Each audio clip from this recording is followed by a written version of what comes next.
že ahoj, poďte so mnou robiť žabku. Ako prvé som sa pustila do háčkovania telička žabky, čo je najpodstatnejšie. Samozrejme, potom som teličko vypchala, aby bolo mekúčké. Pokračovala som so šitím telička zo spodu. No a samozrejme, pustila som sa potom do nôžok a ručičiek.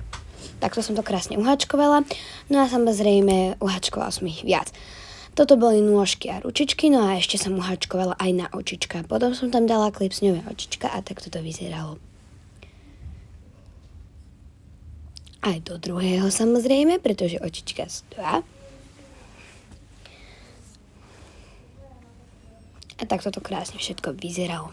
No a teraz samozrejme všetko som musela vypchať. Do každej nožičky, ručičky aj do každého očka som strčila trochu výplne. No samozrejme potom som sa pustila do háčkovania brúška. Takto krásne z bielej vlny.